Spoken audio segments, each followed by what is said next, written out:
Capital জি এর সঙ্গে small জি এর সম্পর্ক, relation between capital G and small G, very important topic.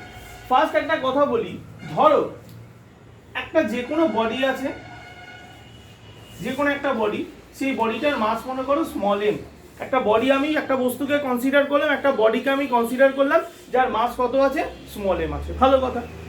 এই স্মল এম এর যে মাসটা রয়েছে এটা কার ওপর রয়েছে, পৃথিবী পৃষ্ঠের ওপরই রয়েছে। তার মানে আমরা যদি সহজভাবে হিসাব করে দেখি তাহলে এটা হলো আমাদের টোটাল যে আর্থ, এটা হলো আমাদের কি আছে, আর্থ বা পৃথিবী পৃষ্ঠ, এর ওপর অবস্থান করছে, তাই তো। আর্থের একটা সেন্টার থাকে, তাহলে সেন্টার থেকে এই এই যে বস্তুটা এ কতটা দূরে রয়েছে, অবশ্যই পৃথিবীর যে ব্যাসার্ধ, রেডিয়াস অফ দ্য আর্থ, তার সঙ্গে ইকুয়াল সেই দূরত্বেই রয়েছে। তো পৃথিবীর যে সেন্টার, আর্থের যে সেন্টার, তার থেকে আর্থের যে রেডিয়াস, সেই দূরত্বে কি আছে, আমরা প্রত্যেকে যদি একটা বস্তু হই, একটা বডি হই, তারা রয়েছে। তাহলে পৃথিবীর ব্যাসার্ধ, রেডিয়াস অফ আর্থকে কি দিয়ে এক্সপ্রেস করা হয় জানো, ক্যাপিটাল আর দিয়ে লেখা হয়। কত দিয়ে লেখা হয়, ক্যাপিটাল আর। ভুল করেও স্মল আর লিখবে না, সর্বদা কত লিখবে, ক্যাপিটাল আর। ওকে, তো আমরা আর রেডিয়াস অফ দ্য আর্থকে ধরছি ক্যাপিটাল আর, এবং আর্থ এর মাসকে আমরা ধরবো ক্যাপিটাল এম। কেন আমি এটাকে ক্যাপিটাল এম ধরলাম, এটাকে স্মল এম ধরলাম? দেখো, যে বস্তুটাকে বড়, লার্জার বডি, সেটাকে আমরা ক্যাপিটাল এম দেবো, স্মলার বডিকে আমরা স্মল এম দেবো। Very simple. তুমি এটাকে এম1, এটাকে এম2 দিতে পারো, তোমার ব্যক্তিগত চয়েস। ওকে, নাম্বার 2। তাহলে যেই মাত্র আমি এই জিনিসটাকে ড্র করলাম ফিগারটা, তো তোমাদের আমার কাছে প্রথম একটা দাবি থাকলো যে স্যার, আগের দিনে আমরা যে ফর্মুলা পড়েছিলাম, মহাবিশ্বে, ইউনিভার্সে যে কোনো দুটো পার্টিকেল বা যে কোনো দুটো বডি থাকলেই তাদের মধ্যে মহাকর্ষ বল কাজ করবে, তাই তো? এটা আমি আগের দিনকে বলেছিলাম। তাহলে এখানেও তো স্যার দেখো, একটা বিশাল বড় বডি রয়েছে এম, আর একটা স্মল বডি রয়েছে এম, এবং ওদের মধ্যে সেপারেশন কত আছে, আর। হ্যাঁ জানি, এই জায়গাটাতে একটা প্রশ্ন আসবে, স্যার আপনি তো বলেছিলেন দুটো বস্তুর মধ্যে, দুটো বডির মধ্যে সেন্টার টু সেন্টার ডিস্টেন্স নিতে, তাই তো? আপনি তো এখানে তো তা করলেন না, আপনি তো এর গা থেকে আর্থের রেডিয়াসটা নিলেন। কেন স্যার এম এর সেন্টার থেকে নিলেন না? সত্যি কথা, এটা তো একটা ভাবার বিষয়। একবারে চিন্তা করে দেখেছিস, একটা বডি যে কিনা আর্থের ওপর রয়েছে, তার সেন্টার অফ মাস থেকে আর্থের পৃষ্ঠ, পৃথিবী পৃষ্ঠের যে দূরত্ব, তার সাথে পৃথিবীর রেডিয়াসকে কখনো তুলনা করা যায়? পৃথিবীর রেডিয়াস কত হয় জানো? রেডিয়াস অফ আর্থ 6400 কিলোমিটার, আর রেডিয়াস অফ আর্থ অ্যাপ্রক্সিমেটলি কত হয়, 6400 কিলোমিটার। Can you imagine? আর একটা বডি সেন্টার অফ মাস কত হতে পারে?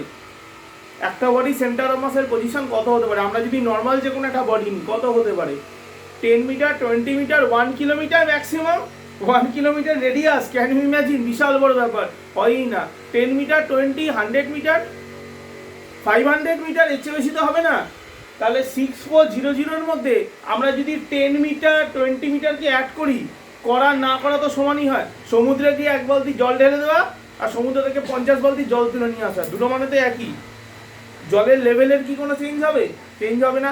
তাই আমরা আর্থের রেডিয়াসের রেসপেক্টে এই স্মলার লেন্থটা, যে স্মলার ডিস্টেন্স খুবই ছোট, তাই আমরা একে কি করি, নেগলেক্ট করি। আমরা শুধুমাত্র টোটাল ডিস্টেন্সটাকে কার সঙ্গে কম্পারিজন করি, ক্যাপিটাল আর এর সাথেই করি। মনে থাকবে তো? এটা কিন্তু একটা কনসেপ্ট, এই ছোট ছোট কনসেপ্টগুলো মনে রাখতে হবে। কেন আমি ধরলাম না, ধরলাম না, না ভাই ধরেছি, কিন্তু এটা এতটাই বড় রেসপেক্টে আমরা ওটাকে কি করে দিয়েছি, নেগলেক্ট করে দিয়েছি।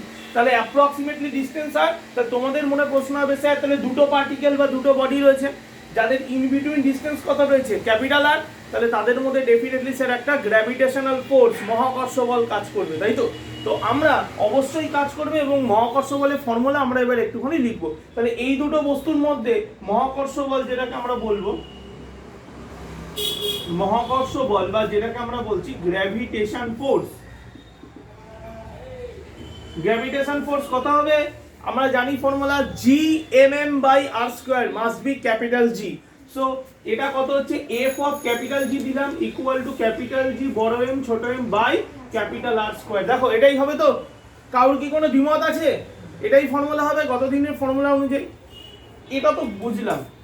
হঠাৎ করে কেউ একজন আমায় একটা কথা প্রপোজ করলো। কি করলো?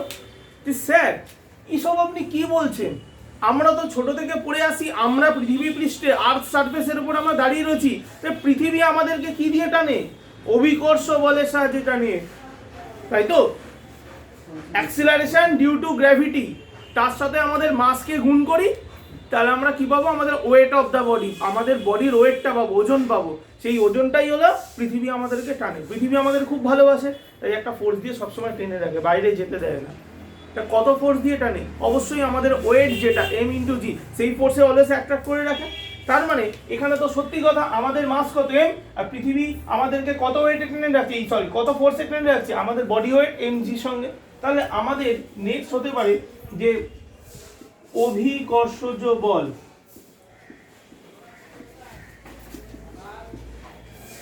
ফোর্স ডিউ টু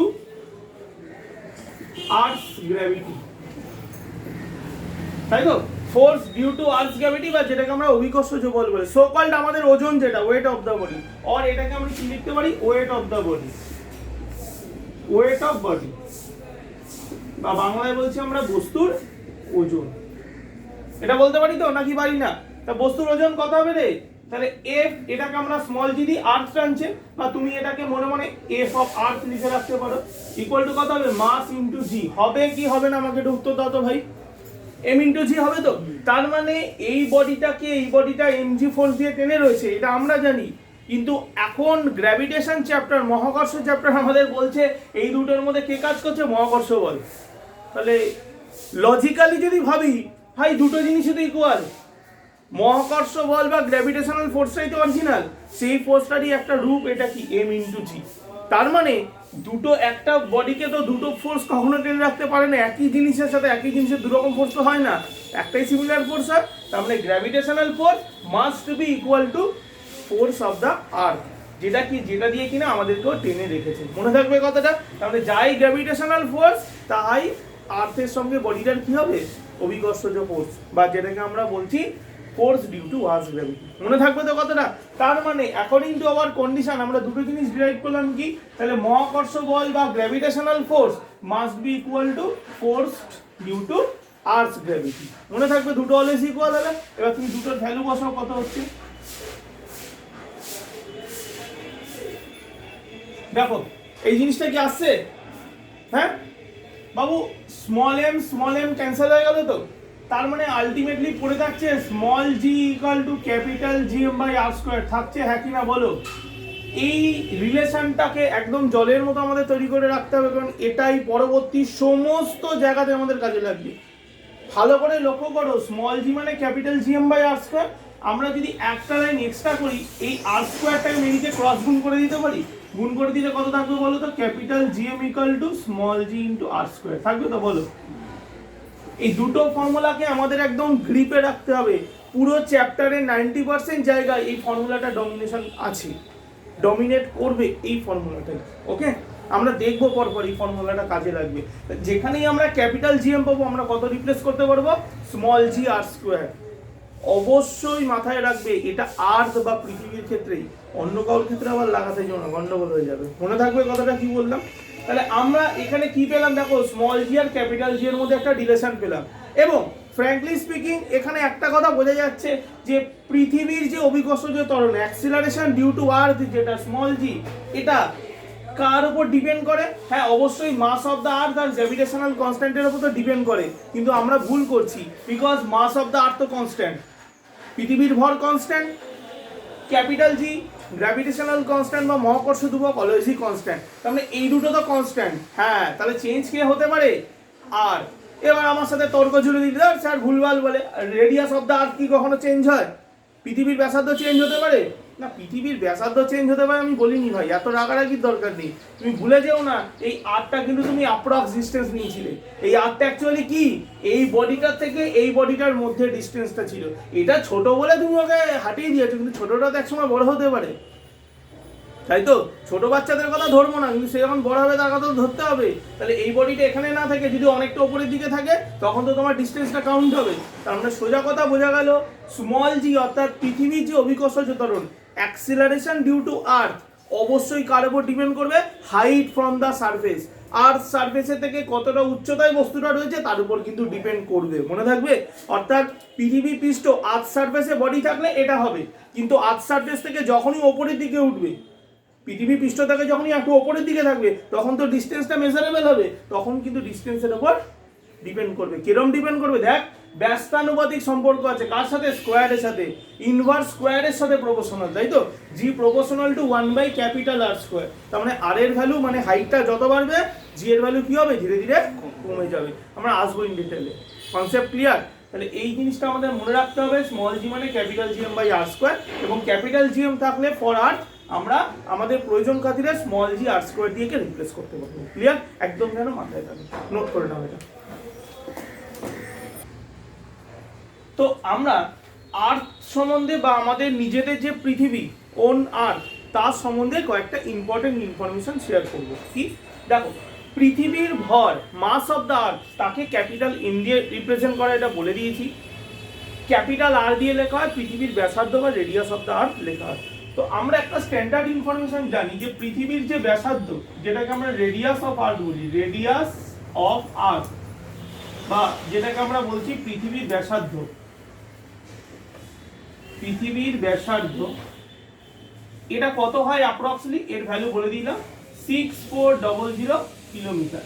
ওকে, কিন্তু তোমরা যখন কোনো নিউমেরিক্যাল সলভ করবে, যখন কোনো অঙ্ক করবে মহাকর্ষণ, পৃথিবীর ব্যাসার্ধটা তোমাদের কাজে লাগবে, তোমরা কিন্তু অতি অবশ্যই এটাকে মিটারে কনভার্ট করে নেবে, কারণ এসআইতে কিন্তু কিলোমিটার ইউনিট নয়, মিটার ইউনিট, তো 1000 দিয়ে গুণ করে নিতে হবে। ক্লিয়ার?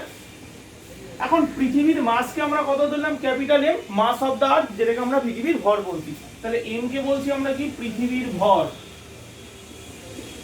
পৃথিবীর ভর মাস of earth.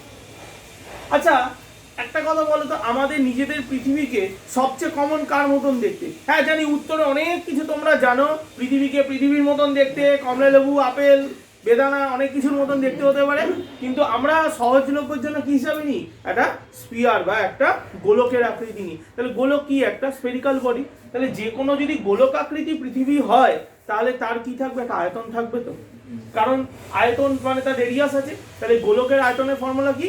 4/3 pi R cube, volume of the earth equal to 4/3 pi R cube. তাহলে আমরা খুব সহজেই লিখতে পারি ক্যাপিটাল ভি সমান সমান কি? ভলিউম অফ আর্থ, যেটাকে আমরা বলছি আয়তন। কার আয়তন ভাই? অবশ্যই পৃথিবীর আয়তন।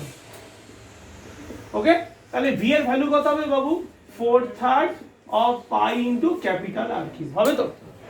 এবার এটা বুদ্ধি করে কথা বলো তো, পৃথিবী আলটিমেট কি? একটা ম্যাটেরিয়াল, একটা ম্যাটার, একটা পদার্থ, তাই তো? আর্থ ইজ এন ম্যাটার, একটা পদার্থ। তাহলে যে পদার্থের আয়তন আছে, ভলিউম এক্সিস্ট করে, যার মাস আছে, ভর আছে, তার কি ঘনত্ব থাকা ভুল? অবশ্যই ঘনত্ব থাকবে। তাহলে পৃথিবীর নিজস্ব কি আছে? একটা ঘনত্ব আছে। সো আমাদেরকে বার করতে হবে ডেনসিটি অফ আর্থ কত হয়, মনে থাকবে? তাহলে আমাদের নেক্সট যেটা ডিরাইভ করবো সেটা কি? ডেনসিটি অফ আর্থ, যেটাকে আমরা বাংলায় বলছি পৃথিবীর ঘনত্ব। ডেনসিটি অফ আর্থ, যেটাকে আমরা কি বলছি? পৃথিবী ঘনত্ব। তাহলে ডেনসিটিকে আমরা কি দিয়ে লিখি? রো দিয়ে লিখি। ডেনসিটি অফ আর্থকে আমরা রো দিয়ে লিখবো। তাহলে ঘনত্ব ইজ ইকুয়াল টু ফর্মুলা কোথায়? ভর বাই আয়তন। তো density equal to mass by volume. তো আমি মাস এবং ভলিউম দুজনেই জানি, আমি বসিয়ে দিতে পারি। তাহলে রিপ্লেস করলে কত হচ্ছে? Or rho is equal to কত হচ্ছে? M by 4/3 pi R cube. তাহলে এখানে কত হচ্ছে? 3m by 4 pi R Q. মাথায় ঢুকেছে সবার? বলো, কারোর কি কোনো ডাউটস আছে এটাতে? নেই তো? তার মানে আমরা আজ থেকে এই ফর্মুলাটাকে একদম টু দা পয়েন্ট করে রাখবো। ডেনসিটি অফ আর্থ মানে কত লিখবো? 3m by 4 pi R Q. বলো কত লিখবো? 3m by 4 pi R Q. এটাই আমাদের লিখতে হবে পৃথিবীর ঘনত্ব। এই অবধি হলো নর্মাল বাচ্চারা পড়ে। অ্যাডভান্স বাচ্চারা কি পড়বে? যেটা পরীক্ষায় কোশ্চেন আসবে, কারণ এই কোশ্চেনগুলো তোমাকে বলে দেবে না কখনো, এগুলো হিডেন কোশ্চেন থাকে। খুব সুন্দর একটা কোশ্চেন দেবে, আমি আগে জিনিসটা করে দেখাই, তারপর তোমাদেরকে কোশ্চেনটা থ্রো করছি।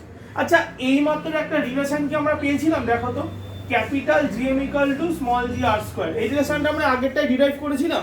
Very good. তাহলে বাবু তোমরা আমাকে একটা কথা বলো তো, আমার যদি ব্যক্তিগতভাবে মনে হয় আমি উভয় পক্ষে ক্যাপিটাল আর দিয়ে গুণ করতে পারি, ক্যাপিটাল আর দিয়ে গুণ করতে পারি। তাহলে ক্যাপিটাল আর দিয়ে যদি গুণ করি তাহলে কত হবে? জি ইন্টু, আচ্ছা ছেড়ে যাও, ক্যাপিটাল আর দিয়ে না করি, আমি capital M by R square বার করতে পারি। তাহলে capital M by R square equal to কত হবে? Small G by capital G. হবে তো? ইয়েস অর নো, উত্তরটা জানতে চাই। হবে তো? খুব ভালো কথা। যদি এটা ট্রু হয় তাহলে আমরা এবার ডেনসিটিকে একটুখানি নেব। তাহলে ডেনসিটি সম্বন্ধে আমাদের কি জানা আছে? না, আমাদের যে কমন ডেনসিটি রো, রো মানে কত আছে? 3m/4πr cube. এই ফর্মুলাটা আমরা একটু আগে দেখলাম। আচ্ছা বাবু একটা জিনিস দেখো তো, আমরা যদি এখন চাই রো ইকুয়াল টু এইভাবে লিখতে পারি, দেখো তো কারোর আপত্তি থাকলে বলো। লেখা যায় ইয়েস অর নো, উত্তরটা জানতে চাই। লেখা যায় তো? আমরা খুব ইজিলি এই ইকুয়েশন যেটা পেলাম আমরা m/r² = g/g, এটা এখানে রিপ্লেস করতে পারি। যদি রিপ্লেস করি তার ভ্যালু কত আসবে? রো ইজ ইকুয়াল টু কত ভ্যালু আসবে? রো ইজ ইকুয়াল টু আসছে হলো 3/4πr into small g by capital G। তো ফাইনালি আমরা কোন ফর্মুলা থেকে অ্যাচিভ করলাম? ফাইনালি আমরা অ্যাচিভ করলাম rho equal to 3 into small g divide by 4π capital R into G পেলাম। এই যে রিলেশনটা আমরা অ্যাচিভ করলাম এখানে, এই রিলেশনটা কি ক্যাপিটাল G, স্মল g আর পৃথিবীর ঘনত্ব ডেনসিটি রো, এদের প্রত্যেকের মধ্যে রিলেশনকে স্থাপন করছে কি? ইয়েস। এই রিলেশনটাই আজকাল পরীক্ষায় ট্রেন্ডে আছে কোশ্চেনে, যে পৃথিবীর ঘনত্বের সঙ্গে মহাকর্ষীয় ধ্রুবক g এর সম্পর্ক নির্ণয় করো। Find out a relation between density of the earth and gravitational constant g। মনে থাকবে, very very very important question for exam. এই ধরনের কোশ্চেন কিন্তু পরীক্ষায় আসে। এটা important question, important relation also. এটা কি? এই রিলেশনটাকে আমরা কি বলছি না, রিলেশন বিটুইন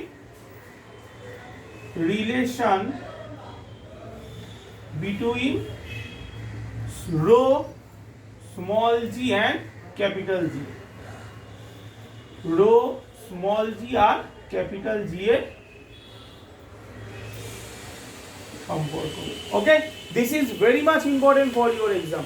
নতুন ধরনের ট্রেন্ড, এবং এখান থেকে কতগুলো জিনিস আমরা একটু কেয়ারফুলি যদি ভাবি দেখতে পাই। বলি কি কি দেখতে পাই? দেখো, যেমন রো এর ভ্যালুটা কিন্তু জি এর উপর ডিপেন্ড করে ডেফিনেটলি, অর্থাৎ পৃথিবীর ঘনত্ব স্মল জি এর উপর ডিপেন্ড করে। রাদার বলা ভালো জি তো কনস্ট্যান্ট, তো জিটা কনস্ট্যান্ট বলাটা ভুল, অ্যাকচুয়ালি জি কনস্ট্যান্ট আর্থ সারফেসে, কিন্তু আর্থের ওপর নিচ করলে জি এর ভ্যালু চেঞ্জ হয়। আর কি না, রো এর ভ্যালুটা রেডিয়াস অফ দ্য আর্থের সঙ্গে ডেফিনেটলি রিলেটেড, অর্থাৎ আর্থটা চেঞ্জ হলে রোটাও চেঞ্জ হতে পারে।